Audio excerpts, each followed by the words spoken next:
Right now, roughly 100,000 people are on a toilet. You will be one of them today. So will everyone you love. It is the most universal human act on Earth. And for almost all of human history, there was no toilet paper. None. Not for 100 years, not for 1,000. For over 200,000 years, ancient humans squatted in the dirt and then stood back up. And they had to do something, because doing nothing kills you. That is not an exaggeration. The thing you flush away without thinking has ended more human lives than every war ever fought. So here is the real question. Not what did they use, but how did a species with no soap, no plumbing, and no idea that germs existed survive the single dirtiest daily habit it had? The answer is buried in ancient dirt, literally. And archaeologists have already dug it up, because we do have the evidence. We have their actual waste, preserved, 2,000 years old, still soft enough to study under a microscope. And what is inside it is far stranger than anyone expected. For a long time, nobody could answer this. Prehistoric hygiene left no monuments. Nobody painted it on a cave wall. Nobody carved instructions into stone. So historians simply shrugged and moved on. Then researchers stopped asking, what did they use? They asked a smarter question. What would still be here? What survives 40,000 years underground? Not leaves, not water, not grass. Those rot in a season. But some things do not rot. Wood in a dry desert survives. Broken pottery survives forever. Stone survives. And microscopic eggs with shells tougher than bone survive almost anything. So the search changed. Stop looking for the act. Look for the object that touched it. And in one dry corner of a desert, buried beside a road nobody had used in 2,000 years, someone found exactly that. But the object was not the shocking part. What was still stuck to it was. Here is the hidden danger nobody warns you about. Human waste is not just unpleasant, it is a weapon. A single gram can carry millions of infectious particles. Worm eggs, bacteria, amoebas. They do not spread through the air. They spread through hands, food, and water. That is why hygiene is not a comfort. It is survival. And ancient humans had no idea any of this existed. They could not see a single one. They had no word for germ, no theory of disease, no microscope for another 200,000 years. And yet, somehow, they built habits that protected them anyway. Not because they understood the science, because the ones who got it wrong stopped having children.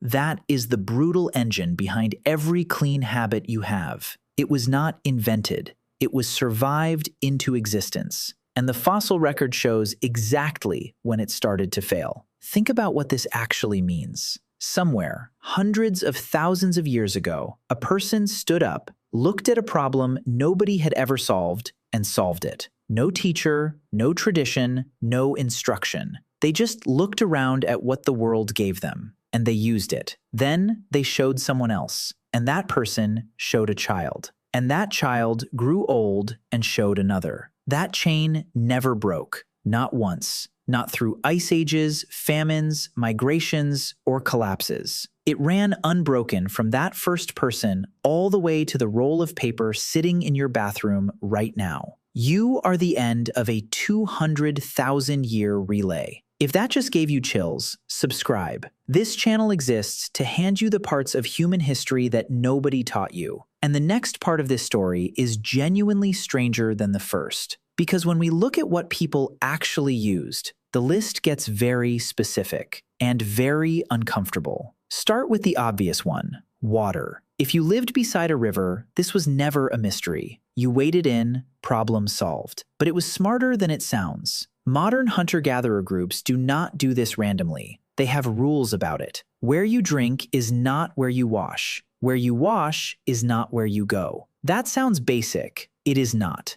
It is disease control invented by people who had never heard of disease. And you can see the same instinct in ancient toilets thousands of years later. Always placed downstream, always away from the well. But water has a fatal flaw. It only works if it exists. Move north and the rivers freeze solid for 5 months. Move into a desert and water becomes too precious to waste on cleaning. Move into a forest, and the nearest stream is a 2-hour walk. So the moment humans spread across the planet, the easy answer vanished, and 100 different answers replaced it. Most people assume they just grabbed a leaf. Wrong. Anyone who has spent real time in a forest knows that most leaves are useless. Too small, too stiff, too sharp. And some of them will ruin your week. There are plants across the world that cause burning rashes on contact. Picking the wrong one is a mistake you make exactly once. So people learned. They learned specific plants. Big, soft, broad leaves. Mullein, with leaves like felt, grows across Europe and Asia and was used for centuries. Corn husks, fern fronds, handfuls of moss. This was not random grabbing. It was botanical knowledge, memorized, taught, and passed down like any other survival skill. Knowing which plant to use was the same category of knowledge as knowing which berry kills you. And here is the part that should stop you. That knowledge was never written down. It survived purely in human memory for thousands of generations. Which raises a question. What did people do where nothing green grows at all? In the far north, the answer was snow. It sounds miserable. It is also extremely effective. Snow is abrasive, clean, and everywhere for half the year. It also numbs on contact, which sounds unpleasant until you consider the alternative in that climate. Arctic peoples used it, and it works better than you would guess. In deserts, the answer was sand. Handfuls of fine, dry sand scrub better than paper does. This is not a fringe practice. It became formal religious guidance in dry regions, written into law codes as an accepted substitute when no water is available. In rocky country, people used stones. Smooth, flat, palm-sized, picked deliberately. And archaeologists have found these stones in ancient latrines, worn and stained, sitting exactly where they were dropped. Think about that for a second. The evidence for prehistoric hygiene was sitting in plain sight in the dirt for a century, and nobody recognized it because it looked like an ordinary rock, which is exactly why the next discovery was such a shock. In 1972, in the city of York in England, archaeologists dug into waterlogged ground and pulled out something that should not have survived. A single intact piece of human waste, Viking Age, over 1,000 years old. It is one of the most studied objects of its kind on Earth. Inside it, they found bran and seeds, so we know what that man ate for his last few meals. They also found hundreds of parasite eggs, so we know he was sick. And in the same waterlogged layers of that Viking town, excavators pulled out something else: moss. Cut moss in small handfuls found in the pits where waste was thrown. That is about as close to a direct answer as archaeology ever gets. Vikings used moss. Soft, absorbent, growing free on every wall and roof in the north. But the moss is not the real story here. The parasite eggs are. Because those eggs prove something had gone badly wrong. And it started the moment humans stopped moving. Before we go anywhere near cities, there is one site you need to know about: El Salt in eastern Spain. Around 50,000 years ago, Neanderthals camped there again and again beside a spring. In 2014, researchers analyzing the ancient soil found chemical traces left behind by human waste. Not bones, not tools. Chemical fingerprints of digestion, still locked in the dirt after 50 millennia. It is the oldest evidence of its kind ever identified.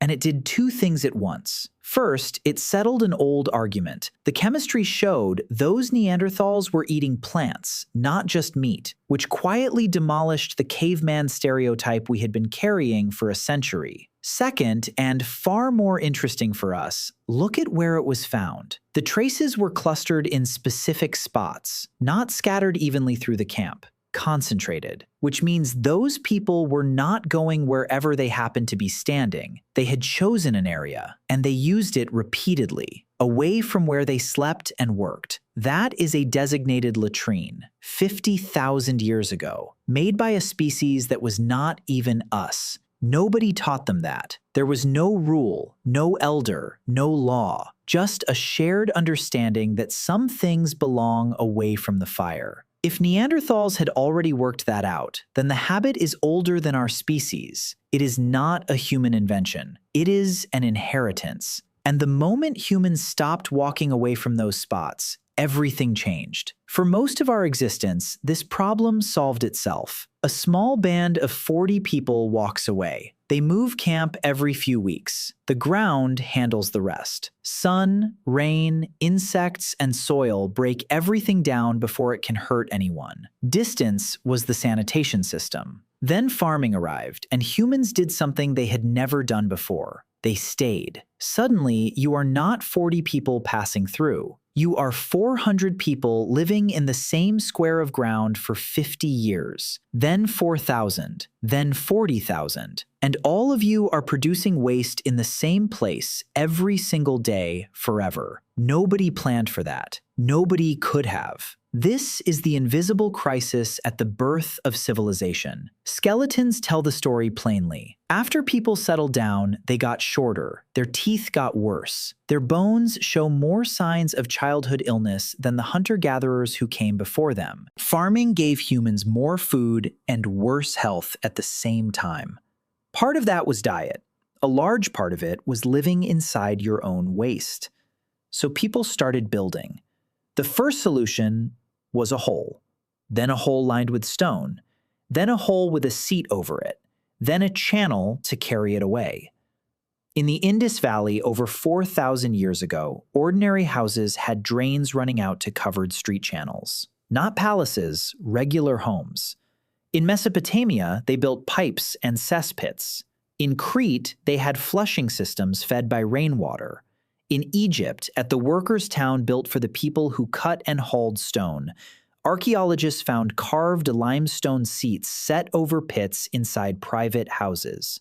Ordinary workers with a private toilet 3,000 years ago. Ancient toilets were not luxuries. They were emergency infrastructure, invented by people who had no idea what they were actually fighting. And once you have a toilet, you have a new problem. Everyone is using the same one, which is where the story gets genuinely strange. You have probably heard about ancient Rome. Roman public latrines were long stone benches with a row of holes, sometimes 20 or more, open to each other. No stalls, no doors, no privacy at all. Water ran in a channel underneath, carrying everything away, and a second shallow channel of clean water ran along the floor at your feet. That channel is the clue. It was there for washing. And the famous object is the tersorium, a natural sponge fixed to the end of a stick. You reached down, dipped it in the running water at your feet, used it, and rinsed it again. Now, the story everyone tells is that Romans shared one sponge, passing it down the row like a horrifying relay baton. Historians are genuinely split on that. The written evidence is thin. It comes mostly from a couple of grim anecdotes, including a prisoner who used one to kill himself rather than face the arena. Some researchers think each person carried their own. Some think the sponge story is exaggerated by modern writers who liked how disgusting it sounded. But here is what nobody argues about. Roman toilets were a technological triumph and a medical disaster. Rome had aqueducts, sewers, public baths, and flushing latrines. It should have been the healthiest place on the planet. It was not. When researchers examined Roman-era waste and burials, they found parasites had not declined compared to the Iron Age before it. In some places, they increased. All that plumbing, and the worms won anyway. Why? Because sewage was collected and then spread on farm fields as fertilizer. It went out of the city and came back on the vegetables. Rome built the machine and closed the loop the wrong way. There is one more detail from those latrines that historians still argue about. Roman writers describe them as social places. People sat, talked, and did business there. Go slightly earlier and slightly east to ancient Greece, and you find something almost unbelievable. Archaeologists kept finding small ceramic discs, rounded off, smooth edges, 2 to 8 centimeters across, found near latrines. They are called pessoi, which simply means pebbles, and they were used exactly the way you now suspect. Reusable ceramic discs, broken pottery rounded down to a comfortable size. And then comes the detail that makes this the best story in this entire video. In Athens, citizens voted to exile powerful men by scratching their names onto pottery shards. That is where we get the word ostracism. And some of the discs recovered from latrine contexts appear to be exactly that kind of shard, carrying the scratched names of real people. Whether every case was deliberate is debated, but the idea existed in Greek humor. There is an ancient joke about wiping with a name. So, somewhere in Athens, a man may have genuinely sat down over a hole in the ground and used his political enemy's name for the purpose. That is not just hygiene. That is a message, and it tells you something important. By this point in human history, this act had a culture around it. Rules, jokes, insults, status. It had stopped being biology and started being society, which means it was about to get controlled, not by doctors, by religion. Now, back to that desert object. In the far northwest of China, at a place called Xuanchuanji, there was a relay station on the Silk Road. 2,000 years ago, it was a stop for messengers, soldiers, and traders crossing one of the harshest routes on the planet. The desert air preserved everything. And in the latrine, archaeologists found sticks, wooden and bamboo sticks, wrapped at one end with cloth. They are called hygiene sticks, and China had been using them for centuries. That alone would be a great find. But in 2016, researchers took the cloth ends and examined them under a microscope. The cloth still held human fecal matter, and in that matter were parasite eggs, whipworm, roundworm, tapeworm, and one more that should not have been there at all: Chinese liver fluke. That parasite needs wet, marshy ground to complete its life cycle. The nearest place it could survive was over 1,500 kilometers away, which means the person who used that stick had carried that infection across a desert on foot along the Silk Road. This is the first hard proof that the Silk Road did not just move silk, spices, and ideas. It moved disease. Long-distance trade routes were also long-distance infection routes, and we know it because of a 2,000-year-old cleaning stick. That is the moment this stopped being a funny topic and became real science. And the sticks did not stay in China. Japan used the same technology, called chugi, thin wooden spatulas, thousands of which have been excavated from old latrine pits, some with the user's writing still on the wood, because scrap wood was reused.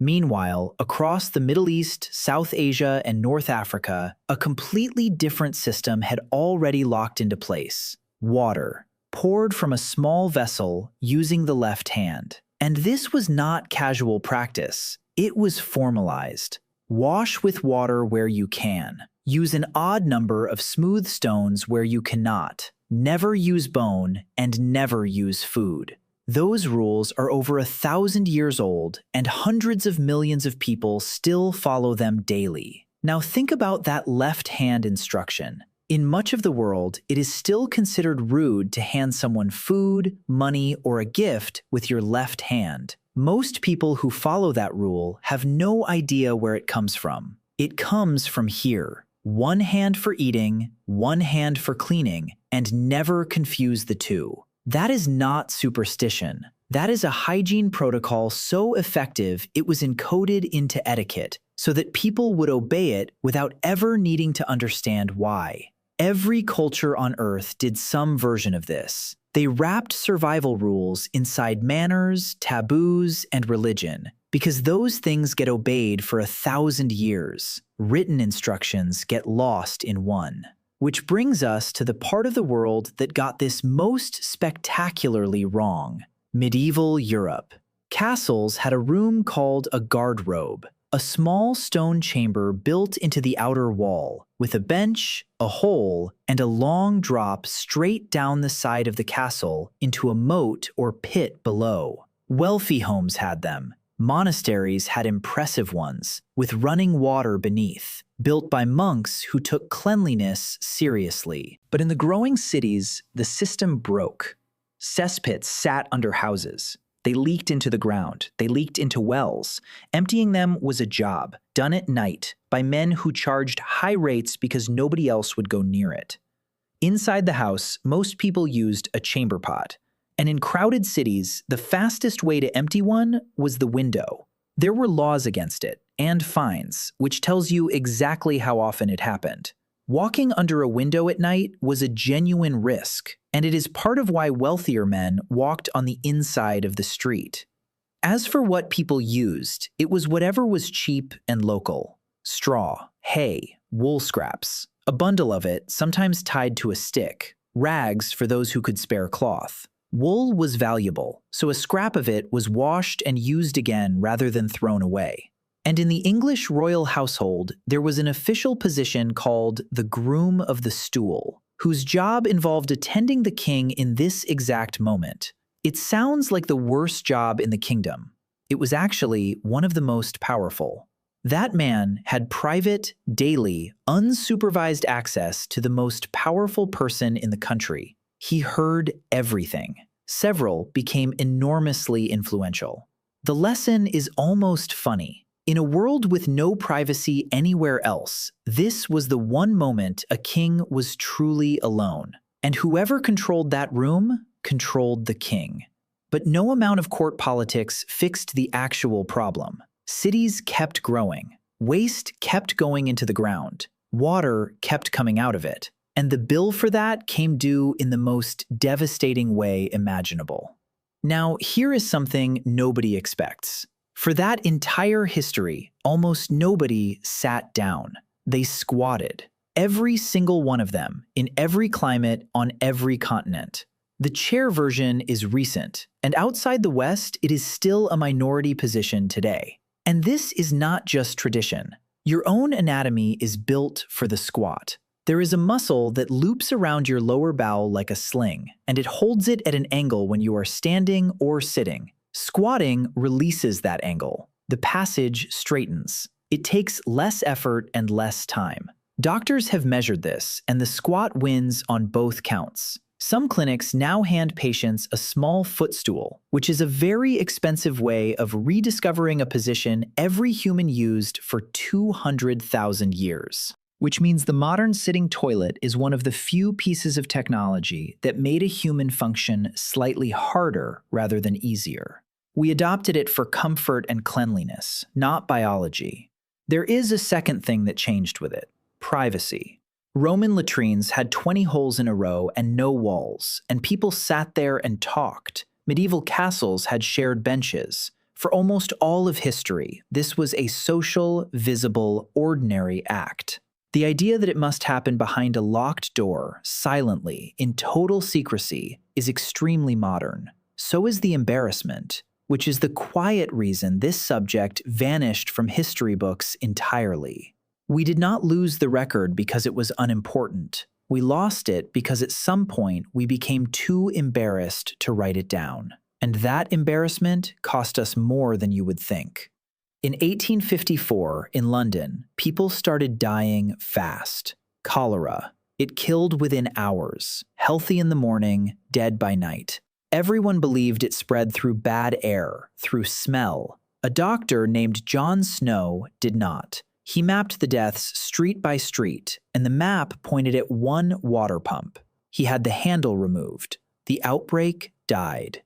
That single act is the moment the invisible thread in this entire story finally became visible. Waste was getting into drinking water. It always had been. For thousands of years, humans had been quietly poisoning themselves and blaming the air.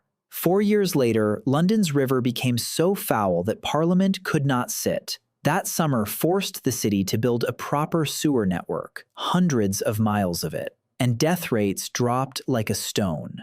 Now here is the part that matters. Everything we have talked about, every stone, sponge, stick, and handful of moss, was people solving the surface of the problem. The real killer was never on your skin. It was in your water and on your hands.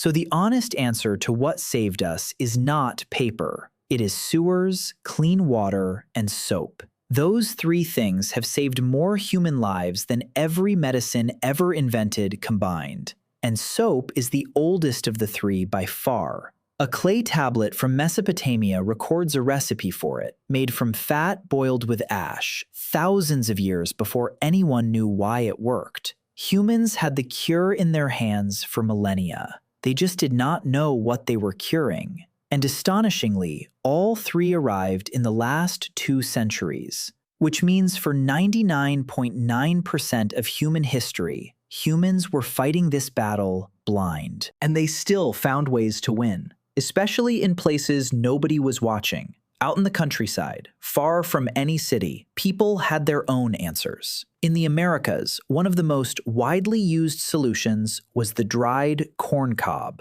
It sounds barbaric. Everyone who used it said it worked better than the paper that replaced it. Cobs were free, abundant, and they were often kept in a basket beside the outhouse, sometimes dyed in 2 colors so you knew which one to use first. The red one first, the white one after, to check whether you were finished. This continued in rural areas into living memory. Then came the mail-order catalog. Thick, free, and delivered to every farm in the country. Millions of pages of catalog ended up nailed inside outhouse walls. And people had firm opinions about which pages were best. Farmers complained loudly when catalogs switched to glossy paper, because glossy paper does not work. There is even a small piece of publishing history here. One famous almanac drilled a hole in the corner of its pages so it could hang on a nail in the outhouse. It still has that hole today. That is a print tradition that exists because of this. And every one of these solutions shares one feature. It was free, which tells you exactly why the next invention took so long to catch on. Somebody had to convince the entire world to start paying for something they had always got for nothing. Here is the biggest myth of all. Toilet paper did not teach humans to be clean. It arrived at the very end of the story, and even then it arrived twice. The first version came from China, well over 1,000 years ago. A Chinese official in the 6th century wrote that he would not use paper for this purpose if it had writing on it, which tells you people were already doing it. By the 14th century, the imperial court was having enormous perfumed sheets produced specifically for the emperor, in quantities of tens of thousands per year. Paper was a Chinese invention, so this is exactly where you would expect it. But it did not spread west, because in Europe, paper was rare and expensive for centuries afterwards. Commercial toilet paper in the West did not appear until 1857, sold in flat sheets by a man named Joseph Gaetti, who was so proud of it he printed his own name on every sheet. It was marketed as a medical product. It sold badly because people could not understand paying for paper when the catalog was free. Rolls came later, and here is the detail everyone loves.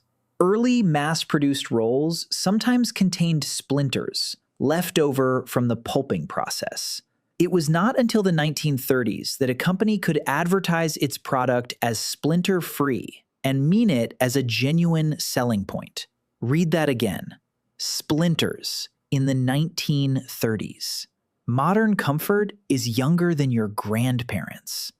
So does that mean paper won? No, it never did. Right now, roughly 2/3 of the people on Earth do not primarily use paper. They use water, a bidet, a spray, a small vessel, a hose. And they are not doing it because they are behind. They are doing it because water is the older and by most measures the more effective method. Doctors will tell you the same thing. Water is gentler on skin. It performs better for people with certain medical conditions. Paper is, in the plainest terms, a dry wipe.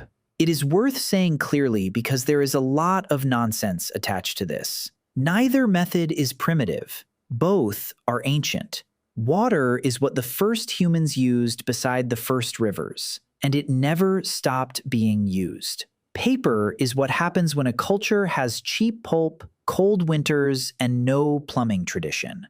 Geography wrote both habits, exactly like it wrote every other answer in this video. And the split still shows on a map today. Follow the wet climates and old water rules, you find spray hoses. Follow the cold, forested, paper-making regions, you find rolls.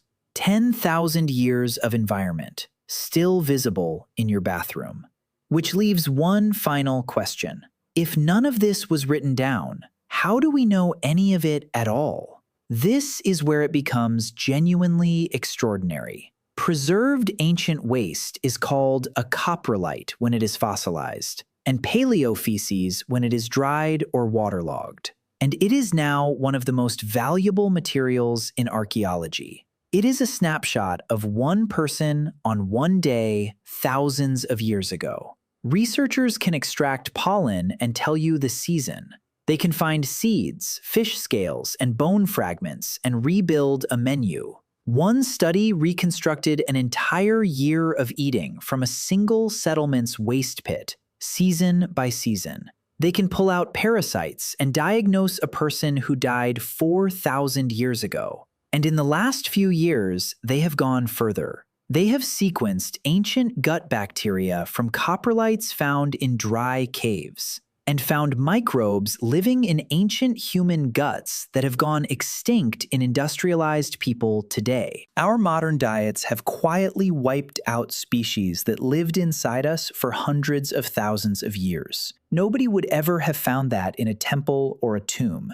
It was only found in the one thing every human leaves behind. This is the strangest reversal in archaeology. Kings built pyramids to be remembered, and it turns out we learn more about how people actually lived from the material they were most desperate to get rid of. The waste outlived the monument. And there is one last thing in that record, something that answers the question we started with. Look at everything we found. Water in the rivers, snow in the Arctic, sand in the deserts, stones in rocky country, moss in the north, leaves in the forests, sponges in Rome, pottery in Greece, sticks in China and Japan, corn cobs on farms, straw in castles, paper at the very end. Not one of those is the answer. All of them are. Because there was never one solution. For the same reason, there was never one environment. Humans did not invent hygiene. They negotiated with whatever the ground gave them, in every climate on the planet, and passed the result down. Nobody was in charge. Nobody wrote the plan. And yet every group, everywhere, independently arrived at the same conclusion. This matters.